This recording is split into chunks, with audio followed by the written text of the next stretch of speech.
2020-11-024R, a resolution determining the amounts of money necessary to be raised by the tax levy for tax year 2020, collectible in 2021. Danielle? Yes, I have a migraine this evening, so I've asked Wayne if he could speak to the issue, but I'm here to answer any questions that folks have. Sorry to hear that. So this is a resolution to determine the amount necessary. This is what we're going to publish in the paper.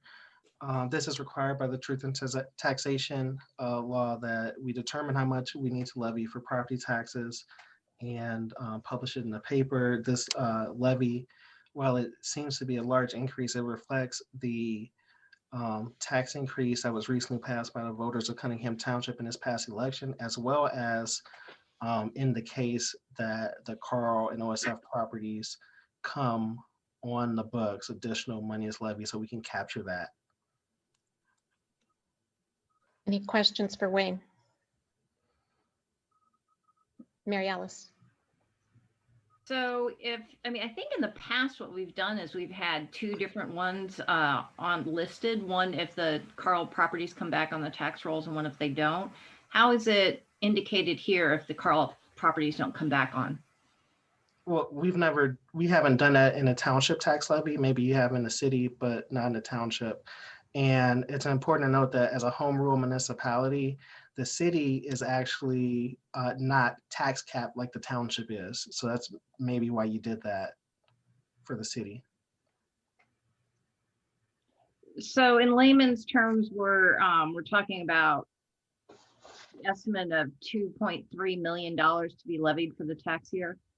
Yeah, if the Carl properties don't come on, with the growth that we have, I estimate if they don't come on, that we will only be able to extend about 2.1 million because of the cap that is now 0.3015. Okay. Bill Brown. I'm looking at the memo from August when we decided to put the referendum on the ballot, and there it said that the projected would be 1,799,000, so 1.8 basically, if the levy or if the referendum passed. So what's the discrepancy between the 1.8 and the 2.1? Growth in the AB. What is it? Growth in equalize assessed value. We got 15% growth. I'm sorry? 15% growth, that's great. Well, it's all, with the board review right now, but I mean, we had quite a bit of growth in our AV. It's still an estimate because what happens is because of TIF and enterprise zone, some of that gets abated and stuck in the TIF. So,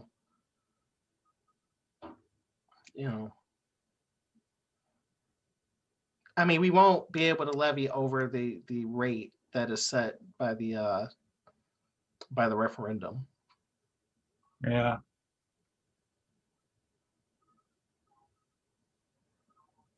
Okay. So if we levy to the maximum, I still expect it to be about $31 than it otherwise would have been for the year.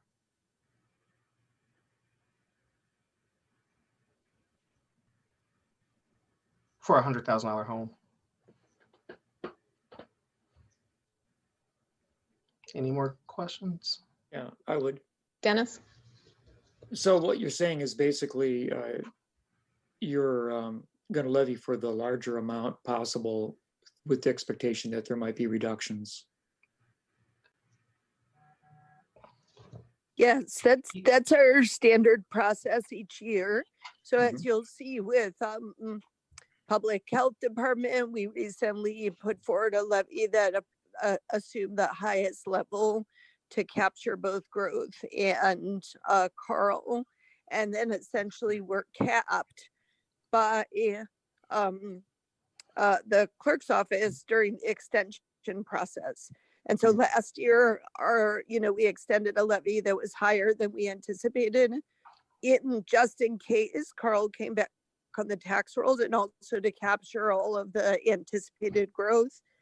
But essentially, just in layman's or layperson's terms, essentially what we put forward is a levy that represents what the voters approved for at 61% of voters approved this increase.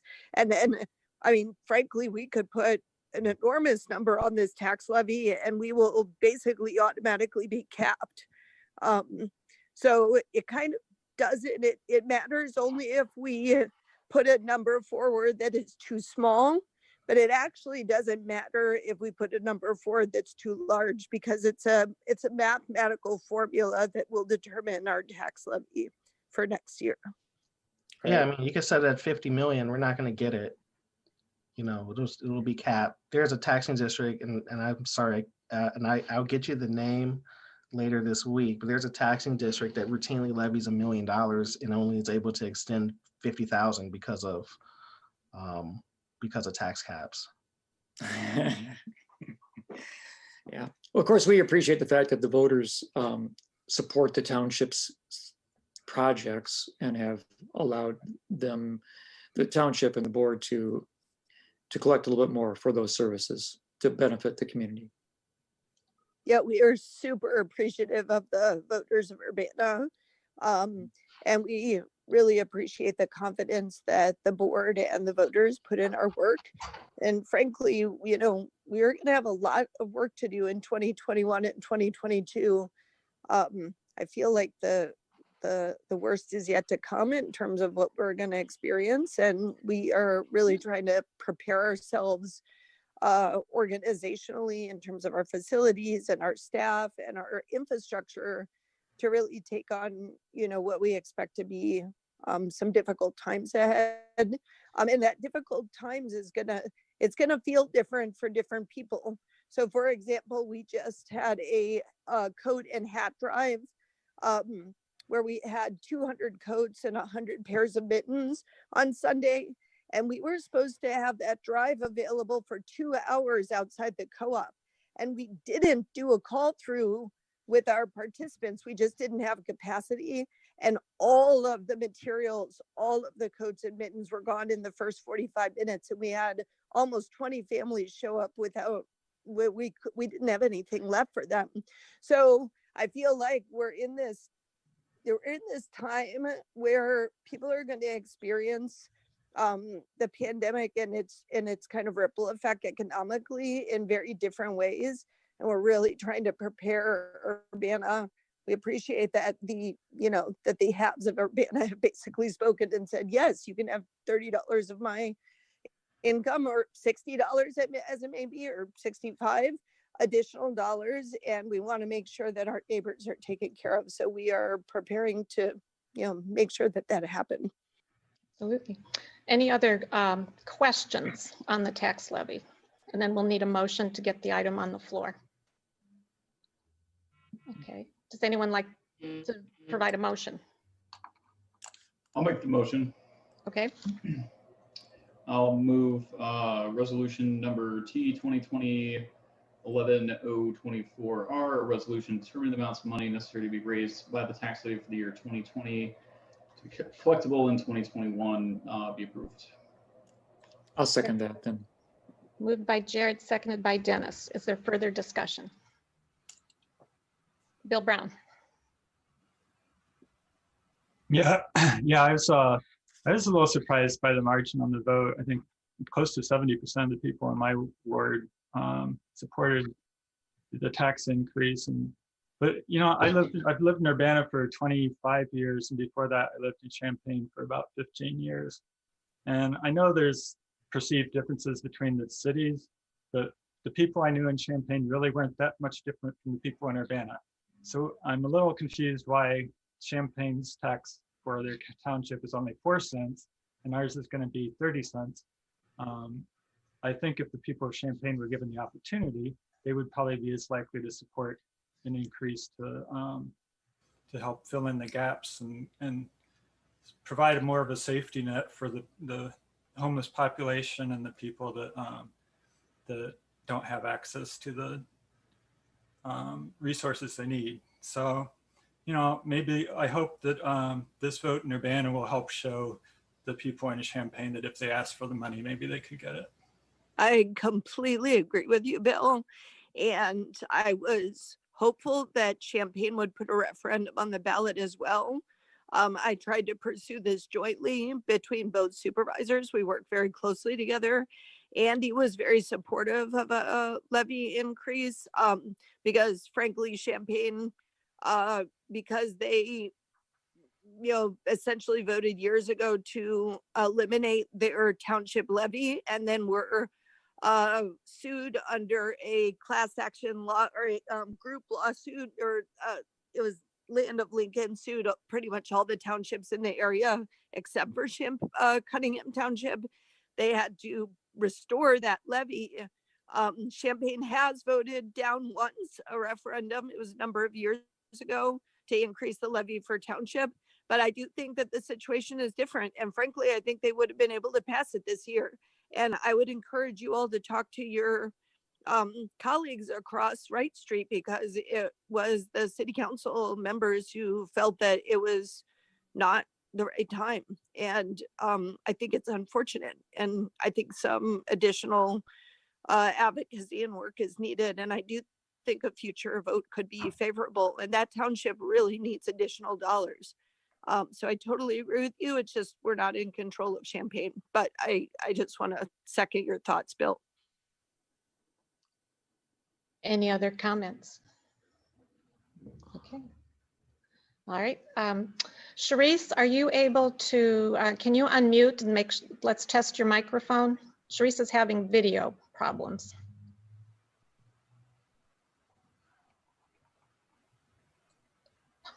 Possibly having audio. Oh, there you go. Can you hear me? We can hear you. Can you I hear can't us? see anything. The picture's Okay. not coming up. I can only, and I don't even know how to mute this back when I need to. Okay. All right. We'll take the vote. Will the clerk Okay. please call the roll? I have to put this on mute for a minute. Yes. Ms. Wu, Yes. Ms. Hersey, Yes. Mr. Brown, Yes. Mr. Roberts, Yes. Mr. Colebrook, Yes. Mr. Miller. Yes. That motion passes.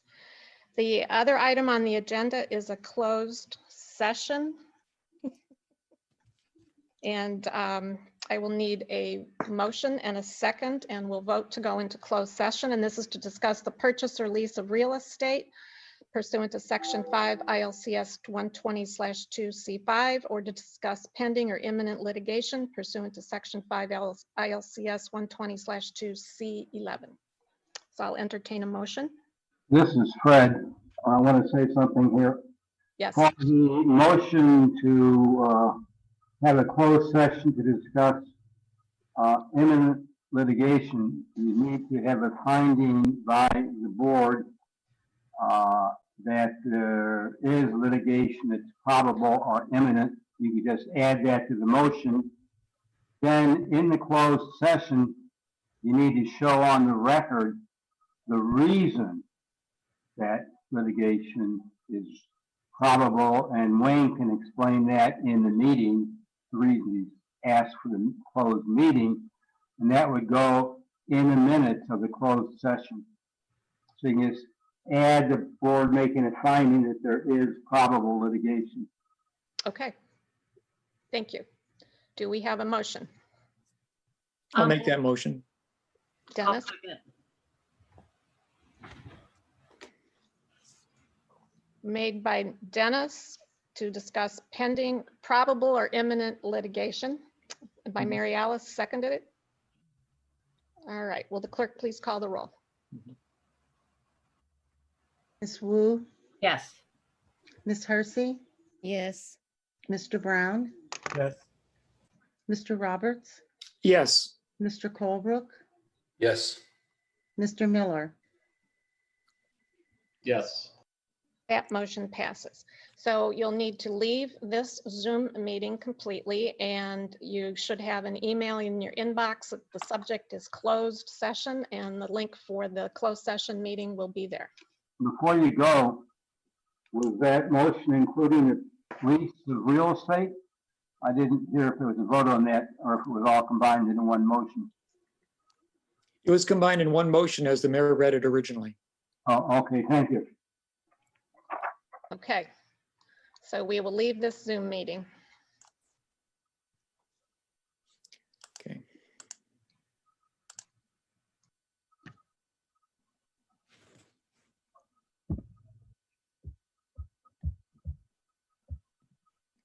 I can't even get off the Zoom meeting.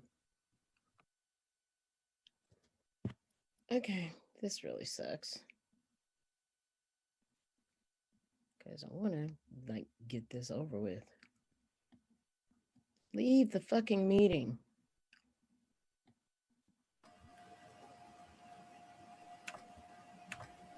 Jason, Yeah. I'm still here and I can't get the fuck off this Hold meeting. on, hold on. You've got a live mic on. There's Okay. people in the meeting. Okay. I'll remove you from this one. Then you want to check your email. Okay, thank you. Huh?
Okay, looks like we're all back. Sharice may be joining us.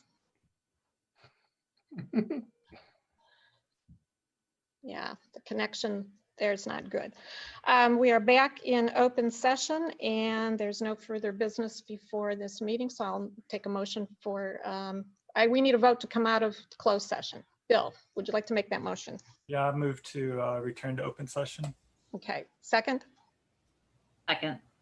Okay, moved by Bill Brown, seconded by Mary Alice. Will the clerk please call the roll?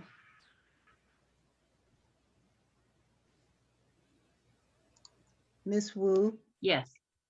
Ms. Hersey, Mr. Brown, Yes.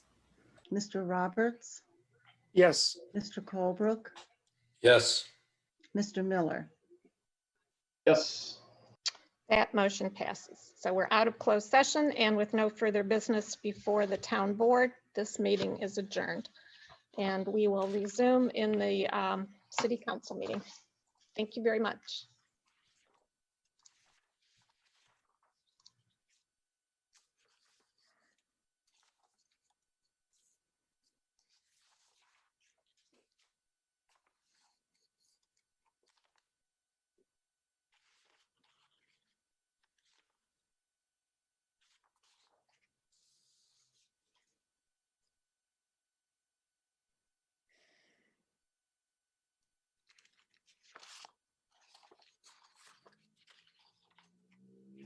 Okay.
Okay, I think we all made it back. We're waiting for, looks like Sharice to join us.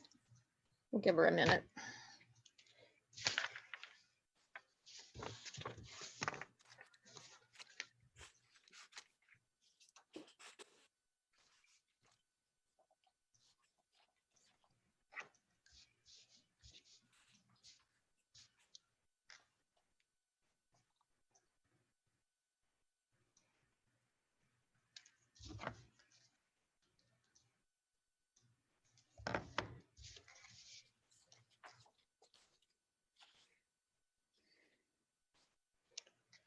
Okay, I think we'll go ahead and get started.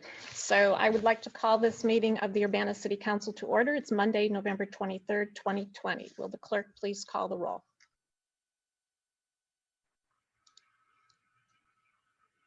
Ms. Wu, Here. Ms. Hersey, Mr. Brown, Here. Mr. Roberts, Here. Mr. Colebrook, Here. Mr. Miller, Here. Mayor Marlin. Here. Next item on the agenda is approval of minutes from the November 16th, 2020 special meeting. Is there a motion for approval? Move approval of the minutes. I'll second. Moved by Jared, seconded by Bill Brown. Are there any additions or corrections? That was Dennis. Or was it you, Bill? It was Bill Brown. Okay, seeing none, will the clerk please call the roll? Ms. Wu, Yes.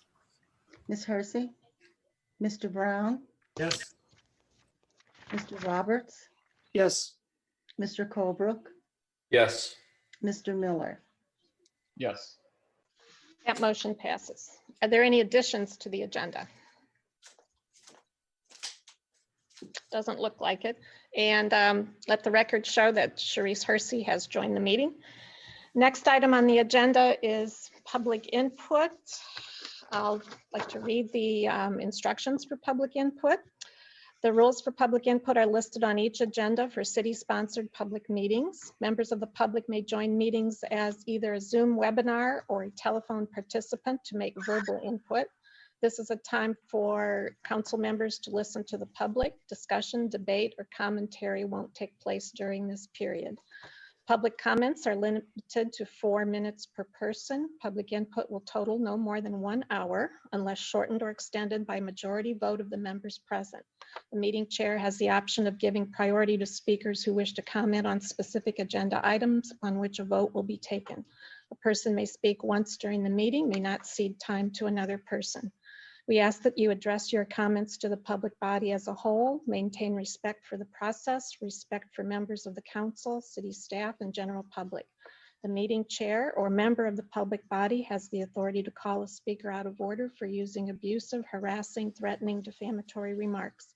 If the speaker refuses to cease the remarks, the meeting chair may mute the speaker's microphone and will ask the speaker to send the remainder of their remarks via email for inclusion in the meeting record, which closes at adjournment. And of course, if people want to participate and provide input via email, they can do that as well by emailing citycouncil@urbanaillinois.us. And the meeting record closes at the end of the meeting at adjournment. So thank you for helping us conduct respectful and productive meetings. So if you wish to speak, please raise your hand. And we'll call on Evelyn Underwood.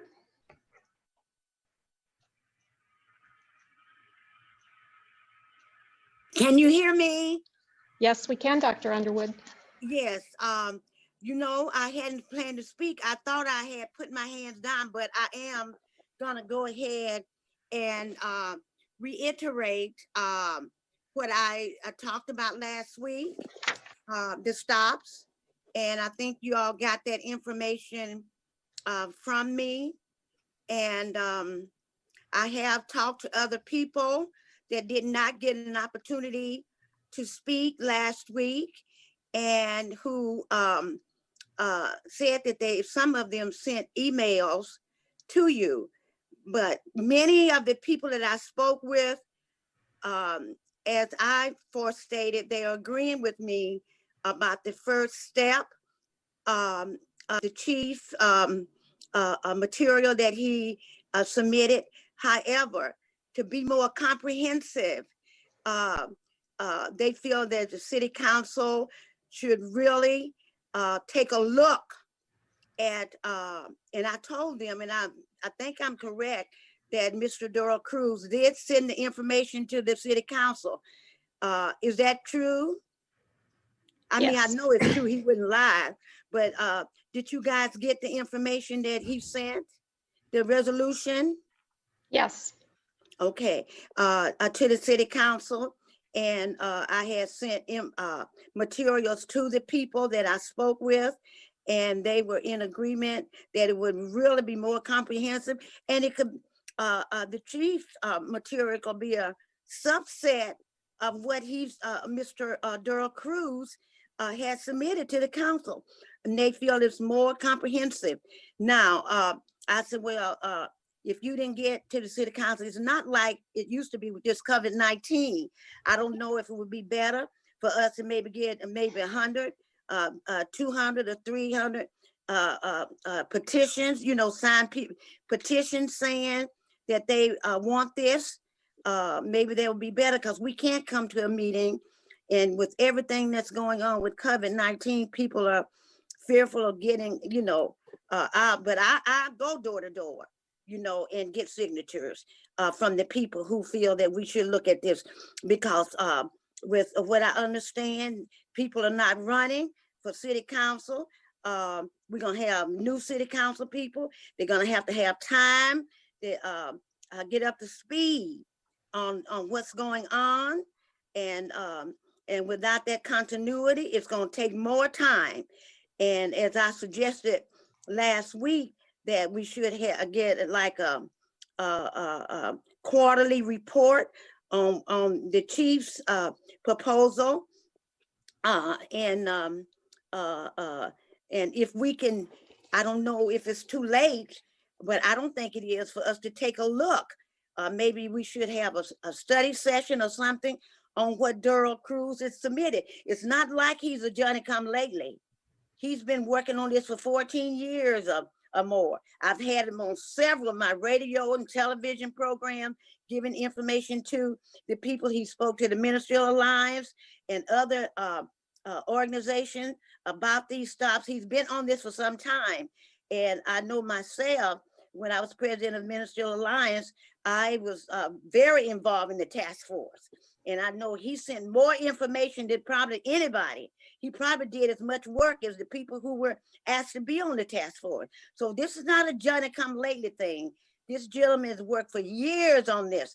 And I've been involved for years, and I've gotten information out to a lot of people. Because I didn't have to bring them up to speed, because a lot of people know about a lot of information that I had been giving out to them over the years.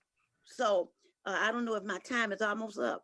I had my eyes closed when I was talking. But anyway, that's what I have to say. And thank you very much. Maybe God did want me to speak. I thought I had put my hand down, but maybe somehow God put it back up, because I wanted the council to really hear this. Is it up? My time up? Thank you. Your time is up and your hand is Thank you. still up too. Thank you. Next up is Alan Max Axelrod.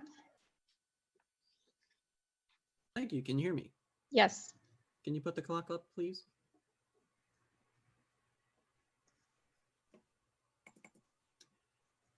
In politics, it is of the utmost naivete for one to assume that the maneuvers they do have not been potentially anticipated or even seen somewhere else.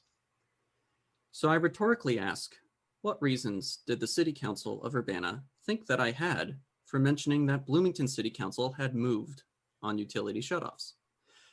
Let's start with the obvious one. To apply additional pressure that another municipal government, which had barely been talked to, is potentially moving faster than this municipal government on the issue of shutoffs.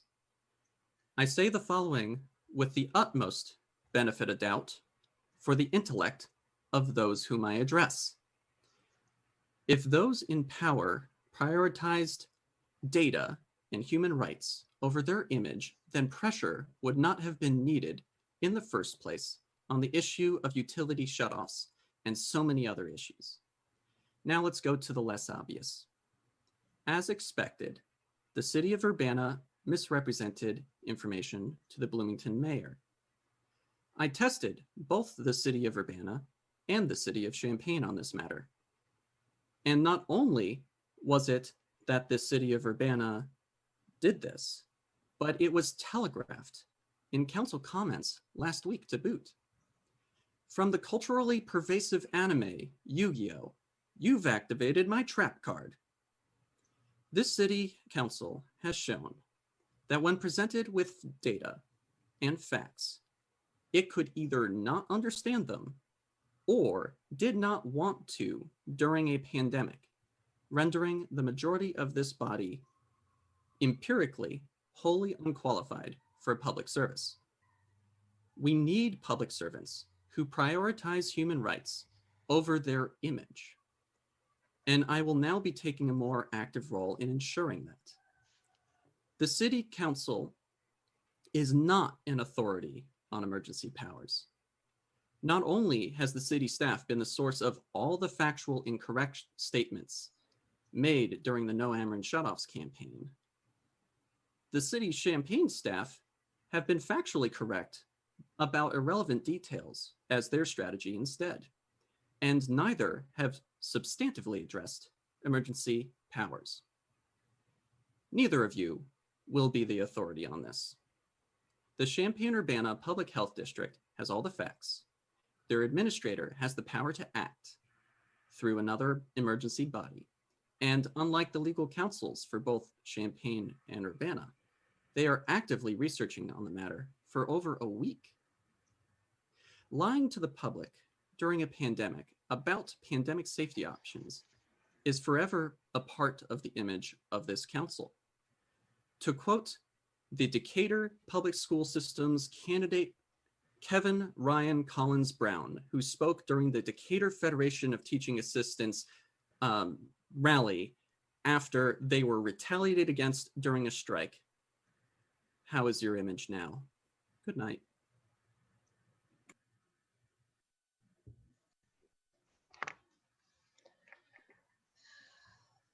Next up is Brian Dunn.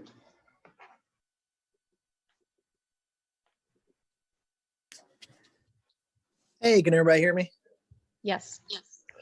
Just want to say shout out Alan Axelrod, shout out Evelyn Underwood, shout out all the awesome people in our community who are, doing the stuff, going to the community, flyering, going door to door, risking their health during a pandemic to inform, to care, to let people know that they're not alone and that people are actually addressing these issues that affect their everyday lives. And yeah, it's just inspiring, as someone who cares about this community, Urbana and Champaign. It's people like them that really make this place go around. And it's just, I just want to come over here and just sing some praises, send some positive vibes, because the amount of good that they do is insurmountable. And they don't do it for an elected position. Well, Evelyn's been in elected positions before, but she would be doing it regardless. Alan would be doing it regardless. And I just wish that the people in the elected positions would spend less time trying to hamper what people are able to say during public comments and more time listening to what the people are saying during public comments and actually taking action on the information, which is very good and very well researched. And it could, during a pandemic, it's not too much to say, could save lives. So please take considerations to limiting the role and responsibility of police seriously. Take the considerations of no Ameren shutoffs seriously, and do some work to make this community a better place. Thank you. Thank you. Next up is Tracy Chong.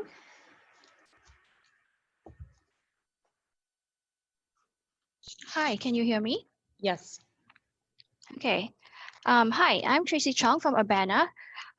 2 weeks ago, Chief Seraphin finally admitted that Officer Raff's handling of his rifle was a violation of policy during the Aaliyah Lewis arrest, effectively destroying all public trust in Urbana Police Department internal reviews and external biased reviews hired by the city. The ineffective internal reviews by UPD are especially concerning since the excessive use of force during the Aaliyah Lewis arrest is not an isolated incident. We just happen to be fortunate that the incident was captured on video by a stander and then brought to light. I'm going to describe an incident that UPD has tried to keep under wraps and hope that concerned members of the public and City Council members will follow up and look into it. In January this year, CPRB board members reviewed a case from 2019 where a taser was deployed using a drive-stun method, which is prohibited under the UPD policy. Deputy Chief Richard Sills only showed about a minute of taser cam footage, which gave no context of the whole incident that took place. Watching the footage, board members wanted more video, such as squad camera video, to further examine the situation. However, Sills just could not explain why he could not produce the squad cam video, nor answer if there was any more footage available from other officers on scene. He then promised to look into it and produce additional footage. Of course, this promise was conveniently forgotten until I brought it up over and over again at each CPRB meeting. Finally, at the last CPRB meeting, a short video from the squad car cam was produced. This video, which Deputy Chief Sills had kept under wraps, shows an individual approaching 2 police officers. He was concerned about his girlfriend, who was just arrested for an active warrant. At this point, the officers had been called regarding a domestic dispute. This guy was not wanted or suspected of any crime, and there was no report of a weapon. The next thing that happens is that the officer reaches out and pushes the guy, and the guy responds by trying to block the officer's hand. Within a couple of seconds, with no warning from the officers, this guy is tased as he is backing away with his arms up in the air. After the first tasing, he is tackled by 4 police officers, pinned to the ground, and he is tased again with the prohibited drive stun method. Interestingly, Searles reported to CPRB that this guy had shoved the officers to justify that the tasing was according to policy because the guy was aggressive. Does this sound familiar? The video shows otherwise, making it a violation of policy to even use the taser in this case. This video also shows a violation of UPD taser policy, whereby officers are required to give verbal warnings and give reasonable opportunity to comply. Again, this did not happen. Then, while the unarmed guy was pinned down by 4 police officers, a drive stun, which is prohibited by UPD policy, was performed. When newly appointed CPRB board member Tony Allegretti saw this footage, he immediately raised up all these points, which I just brought up. And members of the public watching it, we all had these same thoughts. I don't know what will happen next, but these type of incidents will keep on happening over and over again. Seeing the broken review process and how Urbana is moving in the opposite direction of transparency and accountability, most of these cases will just remain hidden from the public until the next incident is recorded, or God forbid, someone dies, someone is killed or murdered by police officers. Thank you. Thank you. Next up is James Corbin.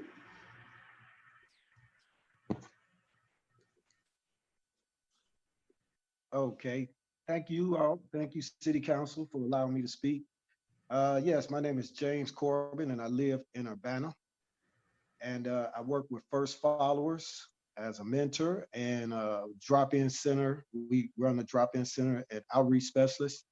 I'm just speaking today, just starting my day today, and some of the things that we've been facing as a reentry group.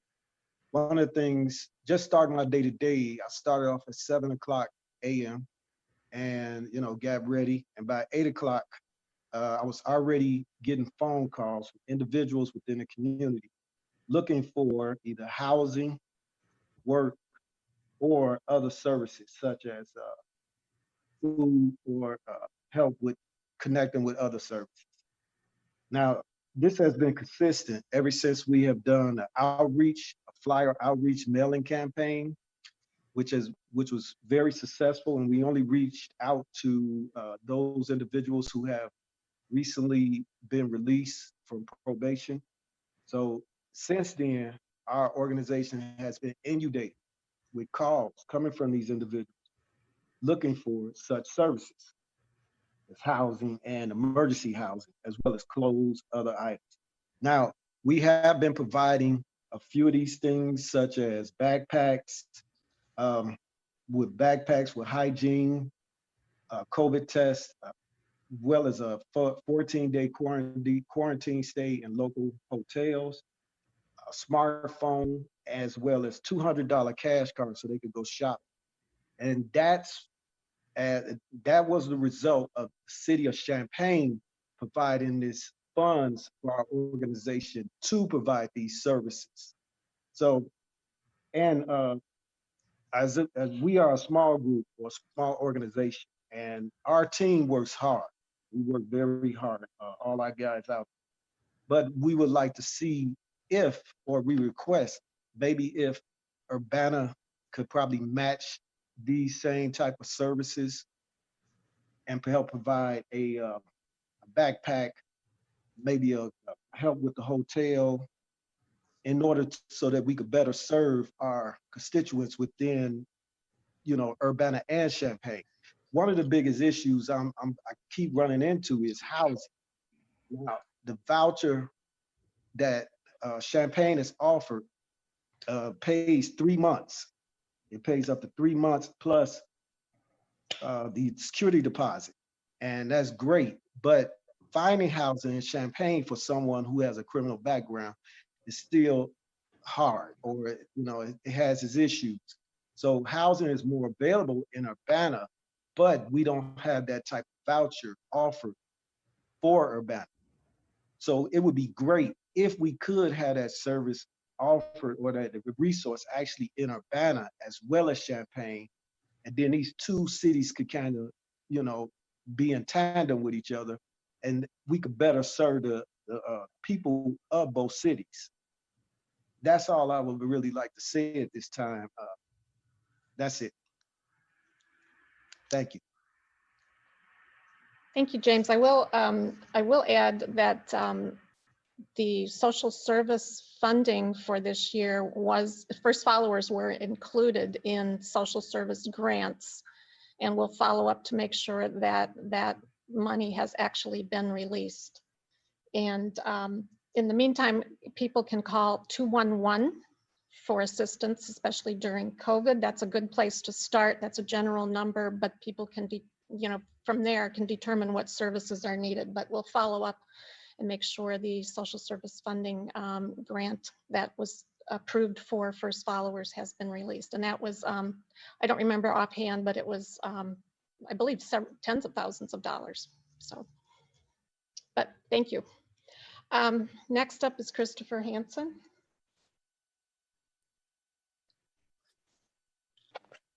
Hi, can you hear me okay? Yes. Hi, my name is Christopher Hanson. I've lived in Urbana for 18 years. Last week's meeting was rather impressive, silencing members of the public for expressing their opinions. I mean, haven't you gone to the point of a comedy now? I mean, what are you guys thinking? It was interesting when you guys switched between the open and closed meetings to hear Sharice Hersey drop the F-bomb a few times. It's interesting that you allow that kind of thing, and then you'll mute people for expressing their opinions or mentioning elected officials.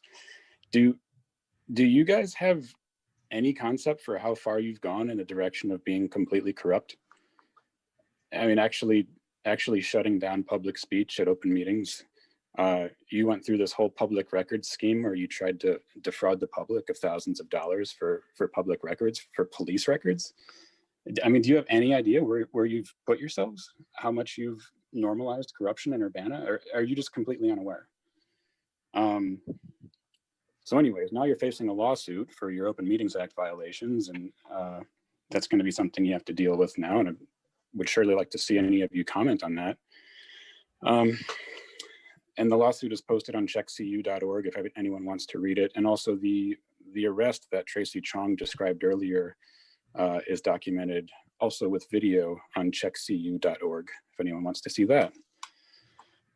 So I'll go into my issues here. I was really concerned about the police listening sessions that happened a week or two ago. You know, we have our new community engagement coordinator, Lamont Peppers, and his title is Community Engagement Coordinator.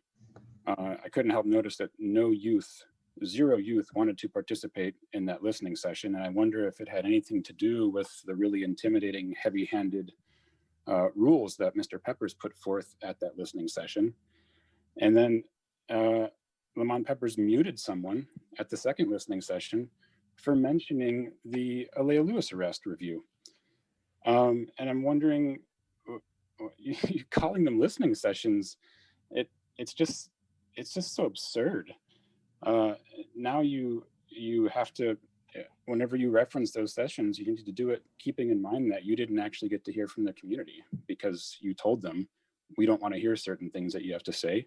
And if they said it, you muted them. So I don't know what you thought you were going to get out of that. I'm wondering how many of you watched the human rights hearing on November 10th? I know Bill Brown watched it. I emailed him about it, but he didn't write me back. The city attorney, James Simon, is, in my opinion, just a terrible embarrassment to the city of Urbana. As far as I can tell, he has no sense of ethics. And Mayor Marlin has assigned him to be the ethics officer for the city of Urbana. What a ridiculous situation we've gotten ourselves into. By the way, did the city and council intend that the boards and commissions would not be able to vote to extend speaking time at meetings? Because that's what James Simon tried to tell the Human Relations Commission at that meeting. Also, I noticed that the meeting rules for that meeting indicated 4 minutes of speaking time, but since that was a physical meeting, it should have been 5 minutes, right? Or did you guys not think of hybrid meetings? Maybe you didn't think at all. Simon claimed at that hearing that the city of Urbana and its agents are allowed to discriminate against both residents and its own employees.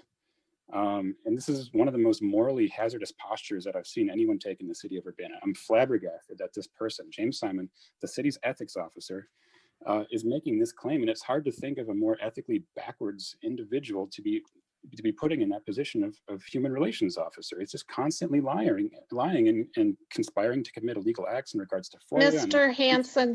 Mr. Hanson, that's your interpretation. Please stick to the facts. I'm telling you facts. Time is up. Thank you very much. Ms. Wilkin is next.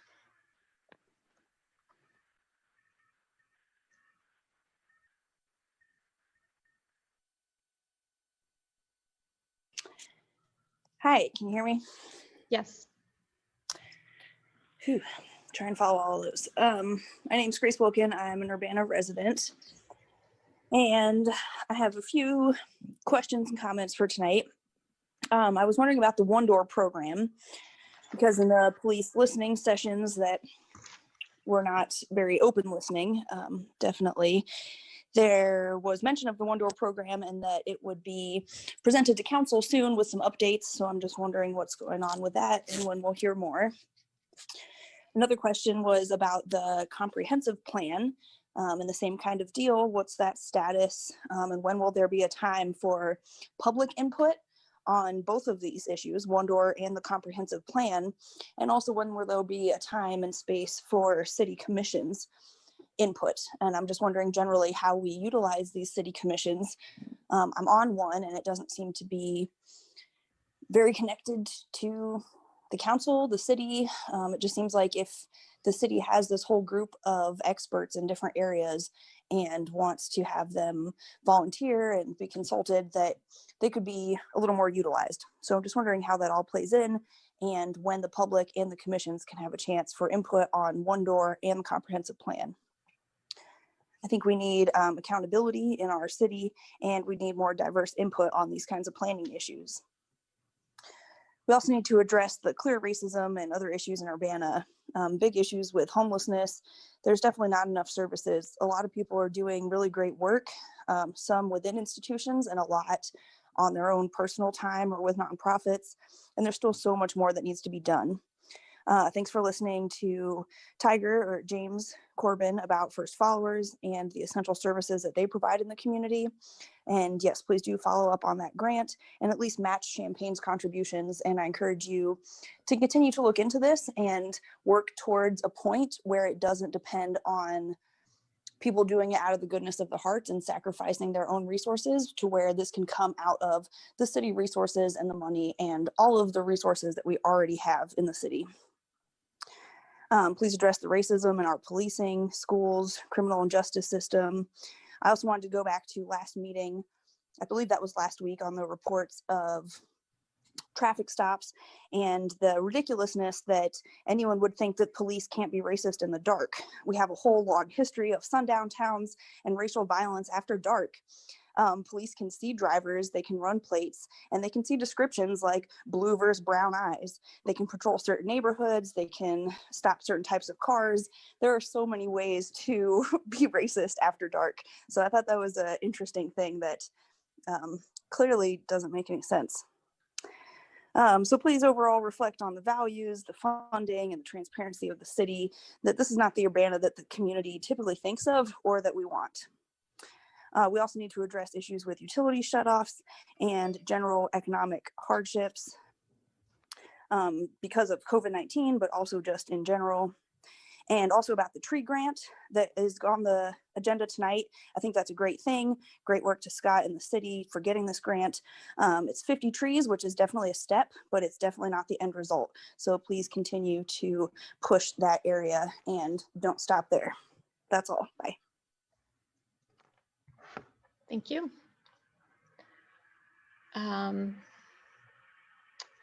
Next up is Beau Barber. Can you hear me? Yes.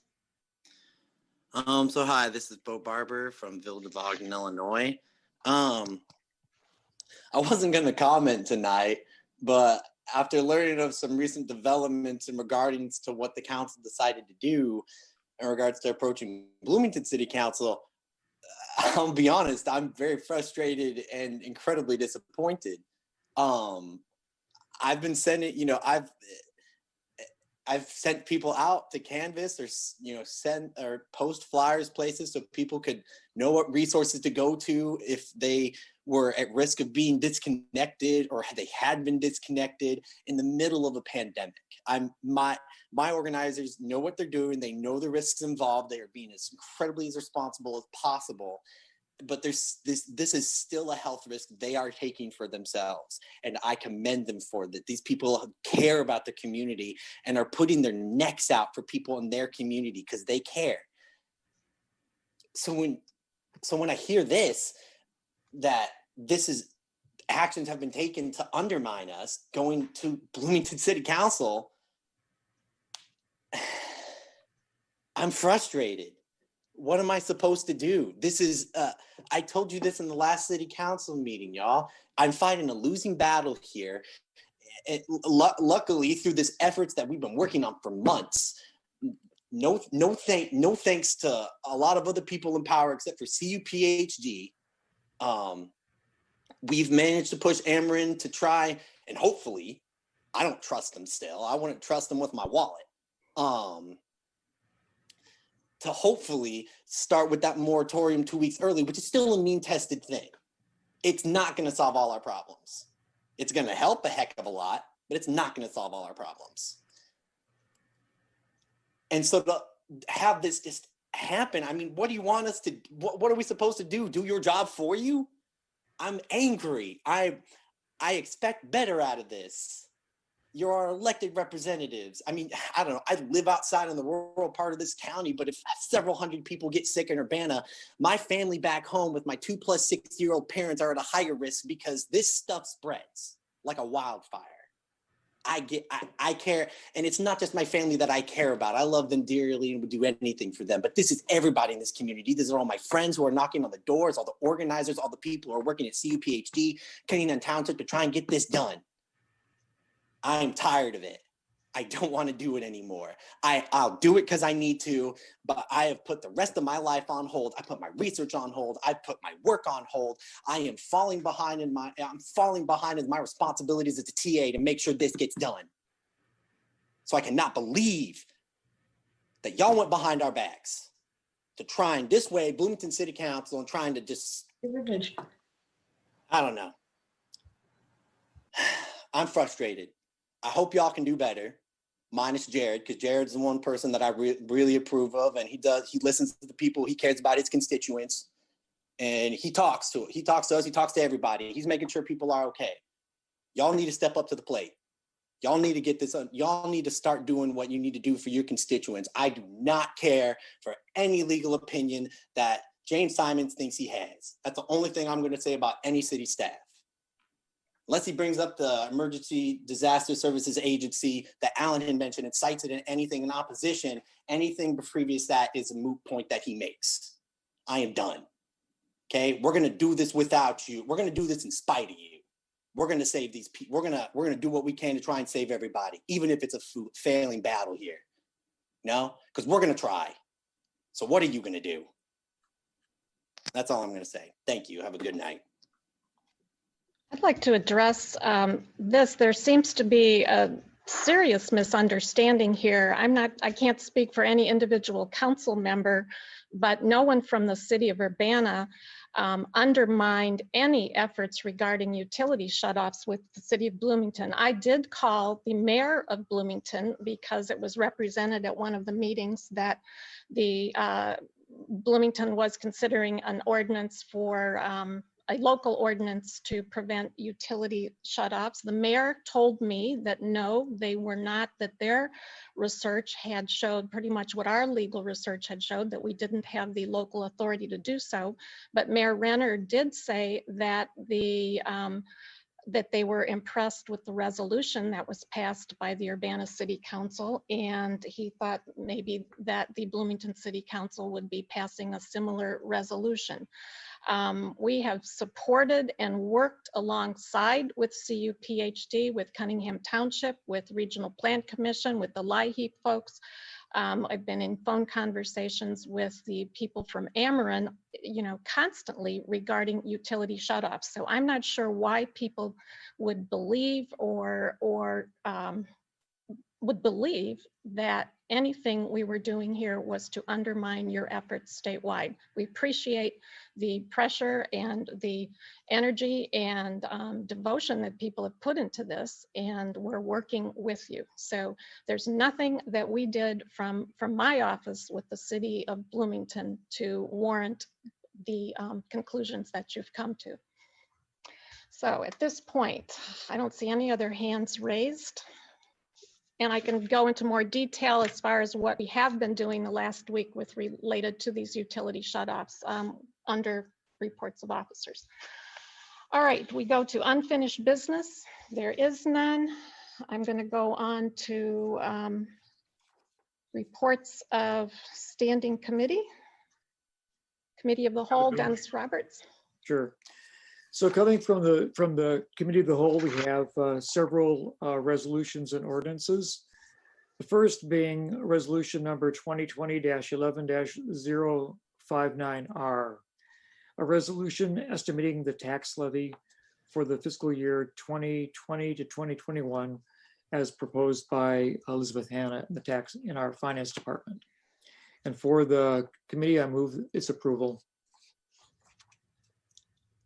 I'll second. Moved by Dennis, seconded by Jared. Any discussion? Will the clerk please call the roll? Ms. Wu, Yes. Ms. Hersey? She's not there. Mr. Brown, Yes. Mr. Roberts, Yes. Mr. Colebrook, Yes. Mr. Miller. Yes. That motion passes. Okay.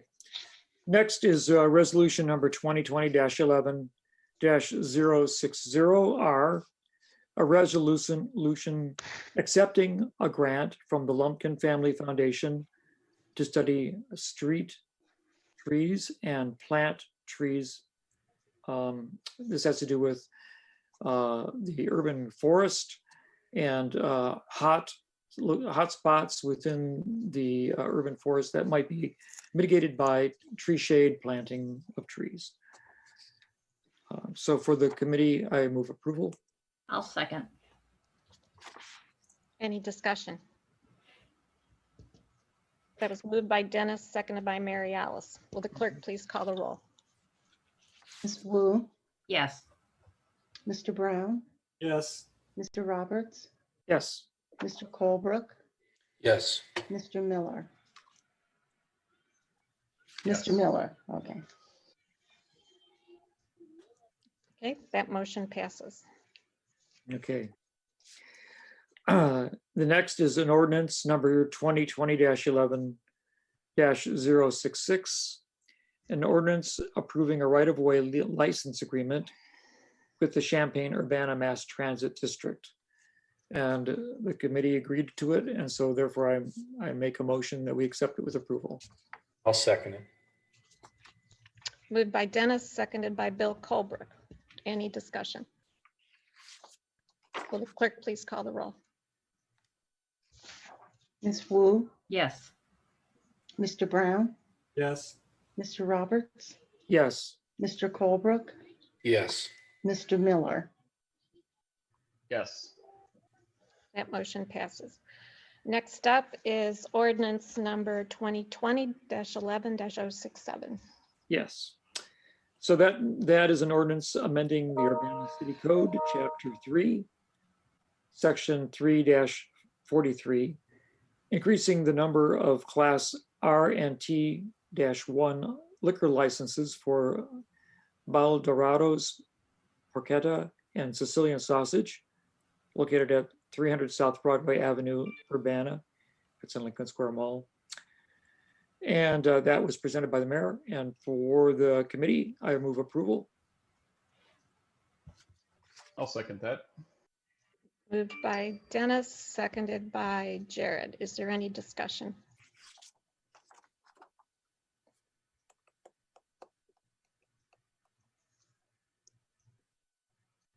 Okay, will the clerk please call the roll?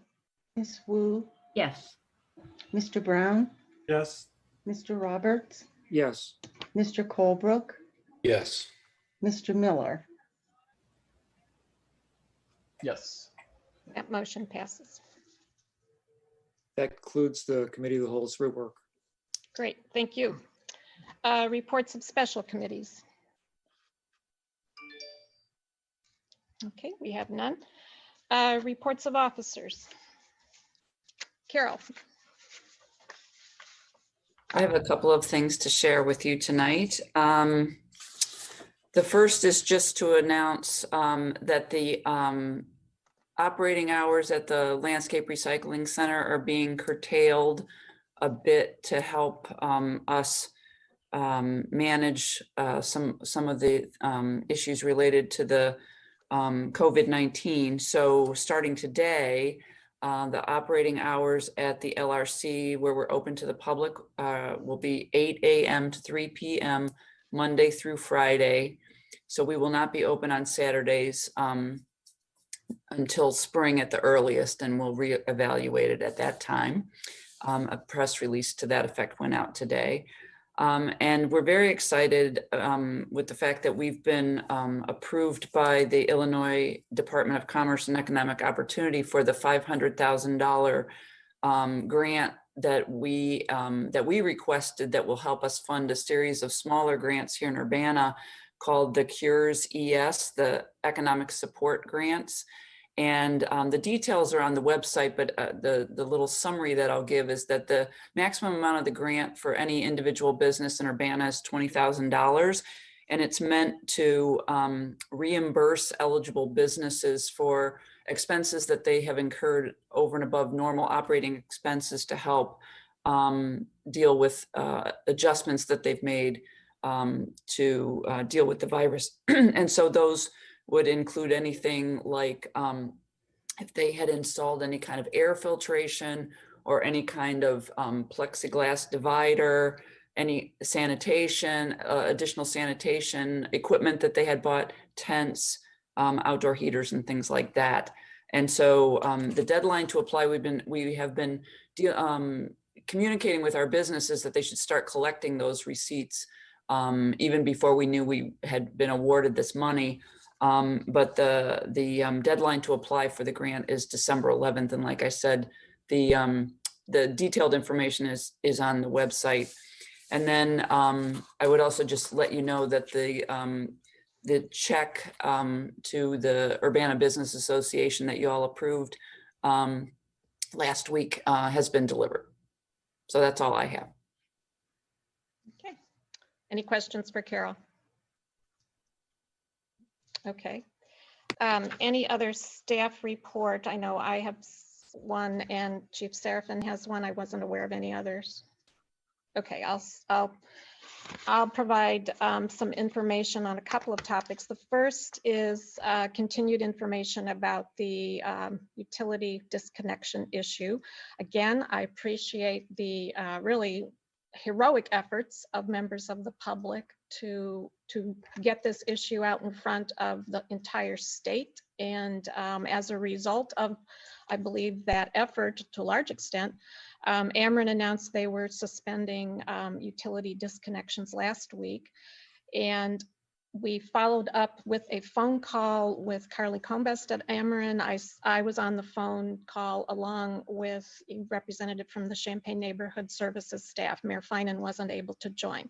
So based from that phone call, we learned, according to Ameren, that of the hundreds of disconnection notices sent from basically mid-September to mid-November, there are less than 100 households remaining disconnected in Champaign and Urbana zip codes, and that includes the rural Champaign-Urbana addresses as well as those within corporate city limits. It's not known whether all of those disconnections were due to non-payment. There may have been some other reasons, but they will be followed up on. So Ameren currently has written agreements with the Champaign-Urbana Public Health District and with the Regional Planning Commission, who administers the LIHEAP funds in this areas. Per that agreement, they can share names, addresses, and contact information of the disconnected households. They are not allowed to share it directly with the cities, but these are both entities with whom we work very closely. So we emphasize to Ameren to ask them to share the names of disconnected households, all the households with LIHEAP, regardless of income, so that these households could be contacted to determine if, number one, they really intended to disconnect, number two, if they needed assistance to reconnect, and what they needed in order to get reconnected, and what kind of help they might need. Lisa Benson from the RPC is pulling together a working group that will include members from the cities of Champaign and Urbana, various social service providers, and the townships to coordinate outreach to disconnected households and coordinate assistance for both addressing past due balances and, more, as importantly, getting a plan in place to work with people to avert another crisis next spring when the suspension of disconnection ends, and that's due to end March 31st. You know, this pandemic won't be over. It's quite possibly we could be worse than we are now, and we need to be prepared for, you know, what comes in the months ahead. But this working group, we really do need a coordinated effort among the government entities, the social service providers, and the administrators of LIHEAP in the townships. So for the city of Urbana, Sheila Dodd and Alyssa JJ will represent the city on this working group. So I think this is a really significant step in getting a handle on this crisis. In the meantime, customers are also being encouraged, you know, if they're running into trouble with bills, to always call the company, the utility company, whether it's the power company or the water company, to inform that you're experiencing financial hardship related to COVID. And that phone call needs to be made, and those numbers have been provided. For Ameren, it's 1-800-755-5000. For Illinois American Water, it's 1-800-422-2782. But again, I want people to know that the city is working very closely with the township, with the public health district, with the city of Champaign, and with the Regional Planning Commission to coordinate assistance to people who need it. And I've been keeping council posted as, you know, as we reach, as there's information to provide. Secondly, this is, I wanted to share information related to a especially significant arrest and especially significant work that was done by some members of the Urbana Police Department.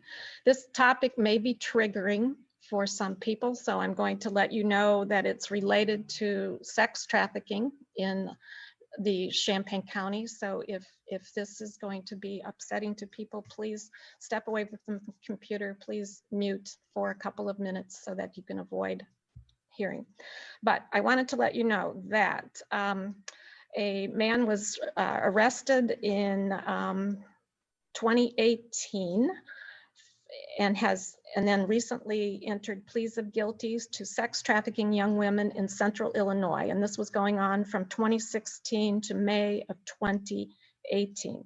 According to the documents in 2017 and 2018, this individual, who's from Springfield, resided in a motel in Champaign, Illinois.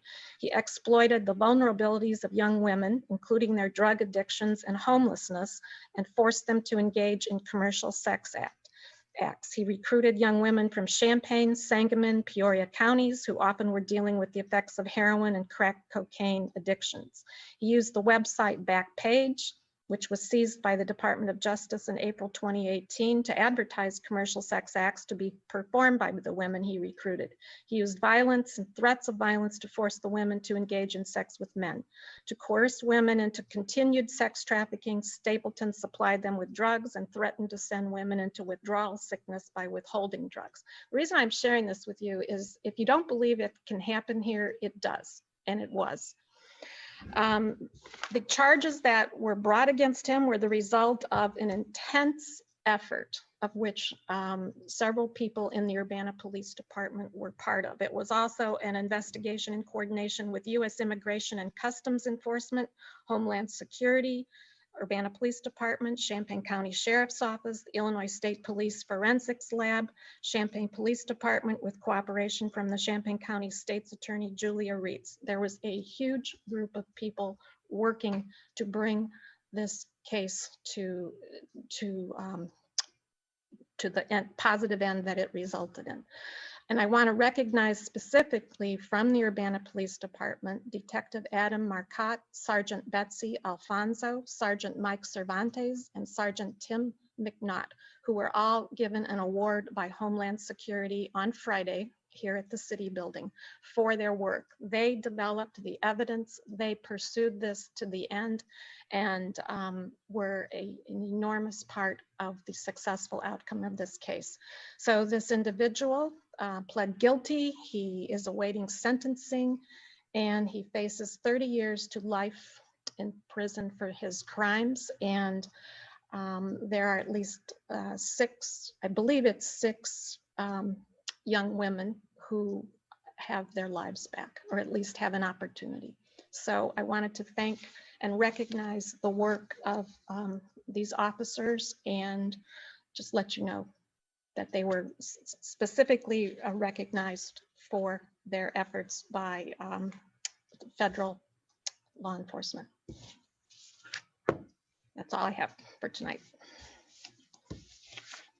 Okay, good evening, everyone. I have a couple of items I wanted to brief the council on tonight.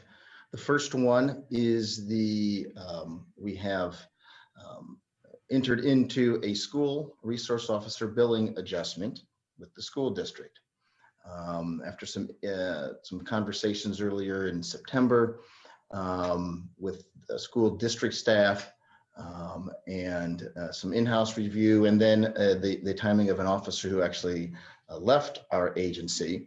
It was after all those variables were considered that we were able to, at this point, reach out to the school district and agree with a plan to provide some financial relief during this time. And so for the current quarter that we're in right now, October, November, December, we will be charging $22,600 less than we normally would be for this time. And we will be, at this point, we anticipate doing that, and we're going to do that in this next, I guess, upcoming quarter, January, February, and March. As we move into March, we've agreed to work with the school district and to see how things are progressing, where we are with students and staffing and vaccinations and COVID and those kinds of things. So we believe this is in the spirit that was passed earlier. So I wanted to inform the council that indeed we're not, everything is, the level of service as best we can is the same, but because of the vacancy, we have been able to assist the school district in that way. So we wanted to make sure that the council at least was aware of that effort. A little more specifically, with regards to the actual police department here and the city building. As everyone knows, COVID affects everyone, and currently we are battling some of that with our front desk staff and quarantines and some of those issues. Now, we have a very small number of staff who work the front desk. And so when we have these issues arise, we have to sort of move pieces around. Currently, as a result of some issues that bubbled up over the weekend, we're using a patchwork of police officers and some other administrative staff to make sure our front desk does stay open.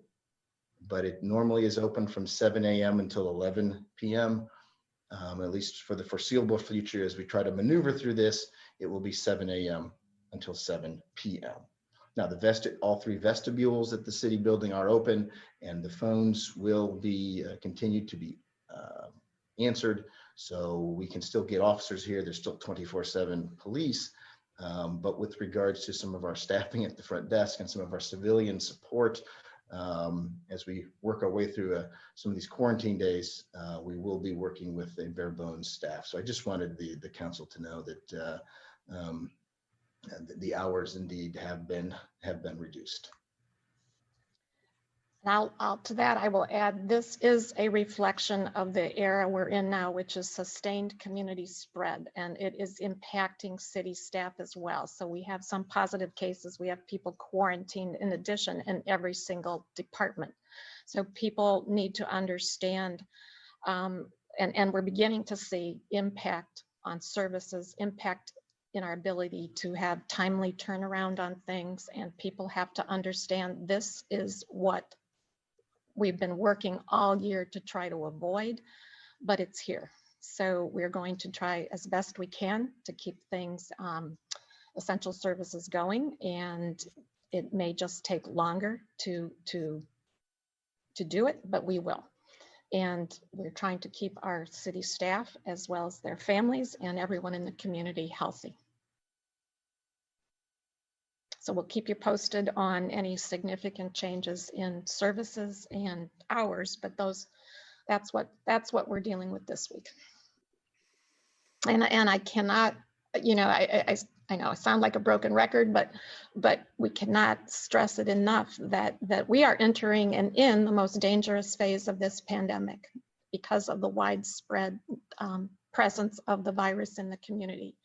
And with the holiday season and people leaving town, coming back, people traveling, despite all the pleas to stay home and stay apart, we'll be seeing a wider spread and probably even more cases. So we're working from a city standpoint and with our partners focused on still trying to reduce the spread, but also trying to improve the turnaround time at the testing site at Marketplace, since the tests were early in the system. The tests done at Marketplace were processed at the Carl Hospital lab. So we got a very quick turnaround, 24 hours, 48 hours. The Illinois Department of Public Health state moved the analysis of those Marketplace tests to a lab in Pekin. And from what we're hearing now, the turnaround time is more like 4 to 5 days, sometimes longer than that. So it really makes those results pretty much worthless in terms of contact tracing. So we're working hard with partners to find an alternative to that, which so far we haven't been able to do so. And the other issue we're starting to plan for will be for distribution of the vaccine, which is a fairly complicated logistical challenge, but it's going to have to be done. And that's the other big task ahead of us at the moment. So there we are. So I hope you have a wonderful Thanksgiving. Share your meal from a distance, deliver it to people who don't have someone cooking for them, but please stay apart. And I please ask people to care enough about the community to stay apart so that we're all together for next Thanksgiving. And last reminder, next Monday is the 5th Monday of the month, and we do not have a meeting. So we'll see you in 2 weeks. Okay. Thank you. And good night. Are we adjourned? Are we adjourned? Oh, yes. And with that, this meeting is adjourned. Thank you. Thank you. Thanks.